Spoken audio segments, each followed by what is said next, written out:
Hello बच्चों, स्वागत है आपका क्रिप्टन क्लासेस में। आज की वीडियो में हम लोग कुछ ऑब्जेक्टिव क्वेश्चन ब्रेक्स एंड डायनमोमीटर्स के करने वाले हैं। तो फटाफट हम लोग शुरू करते हैं। तो आइए शुरू करते हैं। सबसे पहला जो क्वेश्चन है आपके सामने वो है the brakes commonly used in railway trains. ठीक है, रेलवे ट्रेन्स में रोकने के लिए कौन से ब्रेक्स का इस्तेमाल किया जाता है? ज़्यादातर शू ब्रेक का। ठीक है, आगे बढ़ते हैं। नेक्स्ट क्वेश्चन है when the brakes are applied to all four wheels of a moving car the distance travelled by the car before it is brought to rest will be. कहा जा रहा है कि अगर चारों व्हील पे किसी कार की चारों पहियों पर ब्रेक एक साथ अप्लाई किया जाए तो जो डिस्टेंस ट्रेवल्ड बाय कार होगा, यानी कि कितनी दूरी तक कार जाएगी रुकने से पहले, वो मैक्सिमम होगी, मिनिमम होगी, इक्वल होगी, या इनमें से कोई नहीं। तो मिनिमम होगी। जाहिर सी बात है, चारों पहियों की ब्रेक्स आपने लगाई है तो बहुत जल्दी रुक जाएगी। ठीक है, ज़्यादा दूर नहीं जा पाएगी कार। ठीक है, आगे बढ़ते हैं। The transmission type dynamometer is, transmission type इनमें से कौन है? देखिए, प्रोनी ब्रेक डायनमोमीटर जो है वो तो आपका एब्जॉर्प्शन टाइप है। रोप ब्रेक डायनमोमीटर भी एब्जॉर्प्शन टाइप है। तो टॉर्जन डायनमोमीटर जो होता है वो आपका ट्रांसमिशन टाइप है, यानी कि यहाँ पर आपको ब्रेक लगाने की जरूरत नहीं है।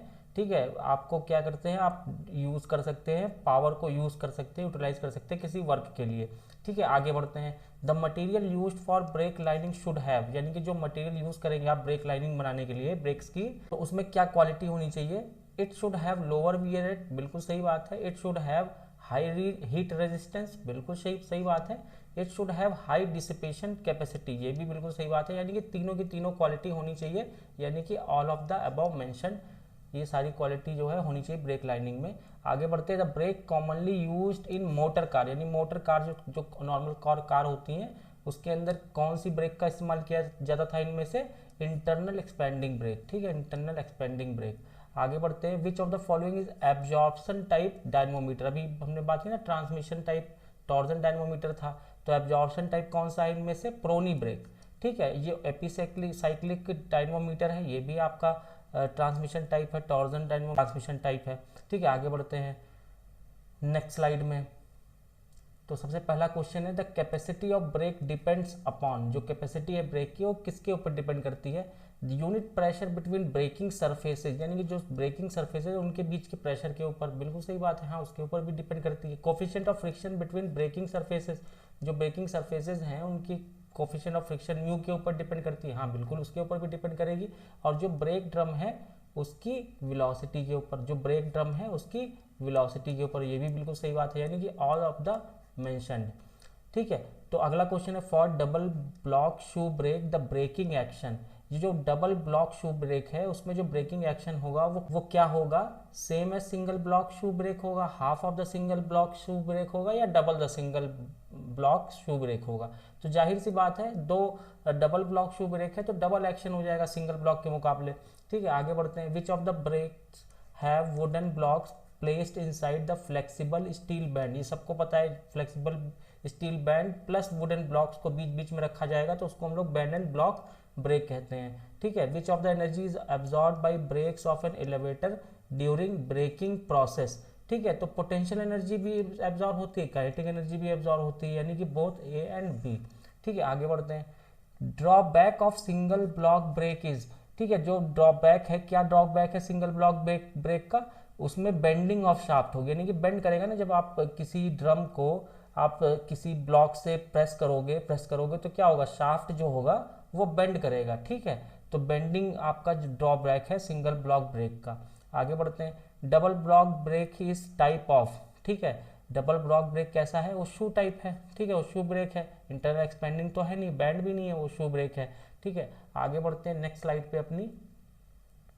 तो पहला क्वेश्चन है the effective coefficient of friction for mu sine theta by two into theta plus divide by theta plus sine theta is taken when angle subtended by the shoe on the centre is greater than. ठीक है, तो कितने कितने से ज़्यादा होना चाहिए angle, तब हम ये इसको लेते हैं इफेक्टिव कोफिशिएंट ऑफ फ्रिक्शन, इस फॉर्मूले को 40 डिग्री। ठीक है, आगे बढ़ते हैं। In which of the following dynamometers thus the entire energy or power produced by the engine is absorbed by frictional resistance of the brake?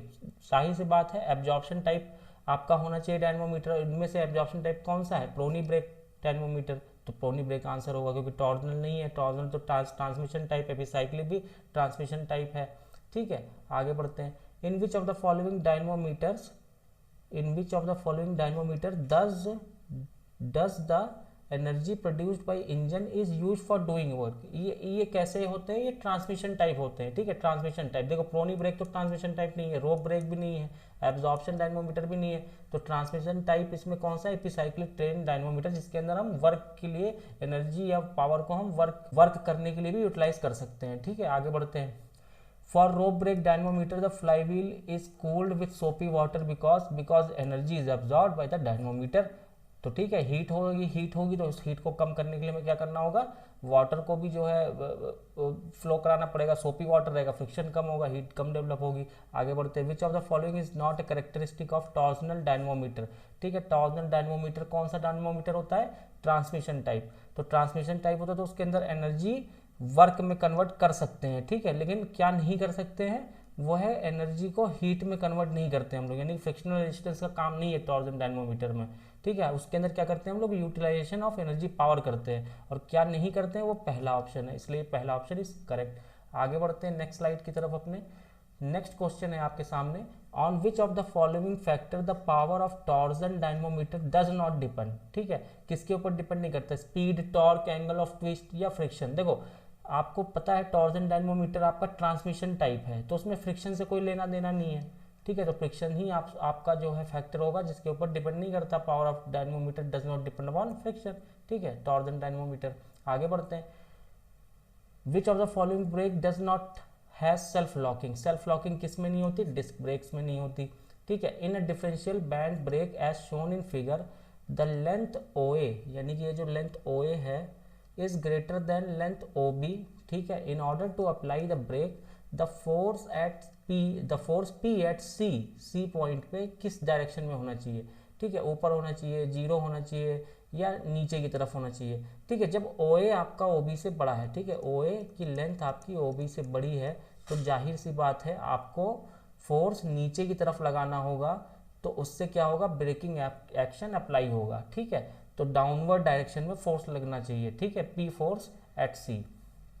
When the frictional resistance is greater enough to apply brake with no external force then brake is said to have, ठीक है। जब आपको कोई external force की सहायता की जरूरत ना पड़े, ब्रेक फ्रिक्शनल फोर्स अकेला ही काफ़ी है ब्रेक लगाने के लिए, तो उस सिचुएशन को हम लोग क्या कहते हैं, सेल्फ लॉकिंग ब्रेक, ठीक है। ये इंपॉर्टेंट क्वेश्चन है।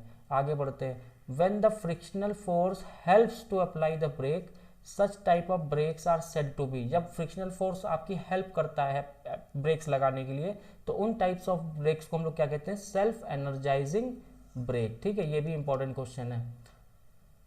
आगे बढ़ते हैं। In self locking brake the force required to apply the brake is, देखो सेल्फ लॉकिंग है तो एक्सटर्नल फोर्स तो जीरो होगा, ठीक है। आगे बढ़ते हैं। Friction is the force of friction experience by a body when it is rest. जब रेस्ट में होती है बॉडी तो कैसा फ्रिक्शन एक्सपीरियंस करती है, स्टैटिक फ्रिक्शन, ठीक है, और जब मोशन में होती है बॉडी तो कैसा फ्रिक्शन होता है, dynamic friction. Which of the following which is not a mechanical break, इनमें से मैकेनिकल ब्रेक कौन सा है, देखो ब्लॉक एंड बैंड ब्रेक तो है, इंटरनल शू ब्रेक भी है, एक्सटर्नल शू ब्रेक भी है, हिस्टेरिसिस ब्रेक ये इलेक्ट्रिकल ब्रेक है, ठीक है। आगे बढ़ते हैं। In shoe brakes the material used to make shoes is the material of the drum, ठीक है। जो आपका शू है और जो ड्रम है, ठीक है, एक ड्रम होगा और एक शू होगा, तो ये पूछ रहे हैं कि ड्रम का मटेरियल कैसा होगा एज कंपेयर टू शू। तो जो आपका शू है, जो ब्रेकिंग शू है, उसका मटेरियल सॉफ्ट होना चाहिए एज कंपेयर टू ड्रम, ठीक है। आगे बढ़ते हैं। Wooden blocks are used in band and block brake as they have coefficient of friction. जो वुडन ब्लॉक्स हम लोग क्यों इस्तेमाल करते हैं बैंड एंड ब्लॉक ब्रेक में, क्योंकि उनका कोफिशिएंट ऑफ फ्रिक्शन हाइयर होता है, ठीक है, ज़्यादा होता है। आगे बढ़ते हैं। In a band and block brake each block subtends an angle of at the centre of the drum.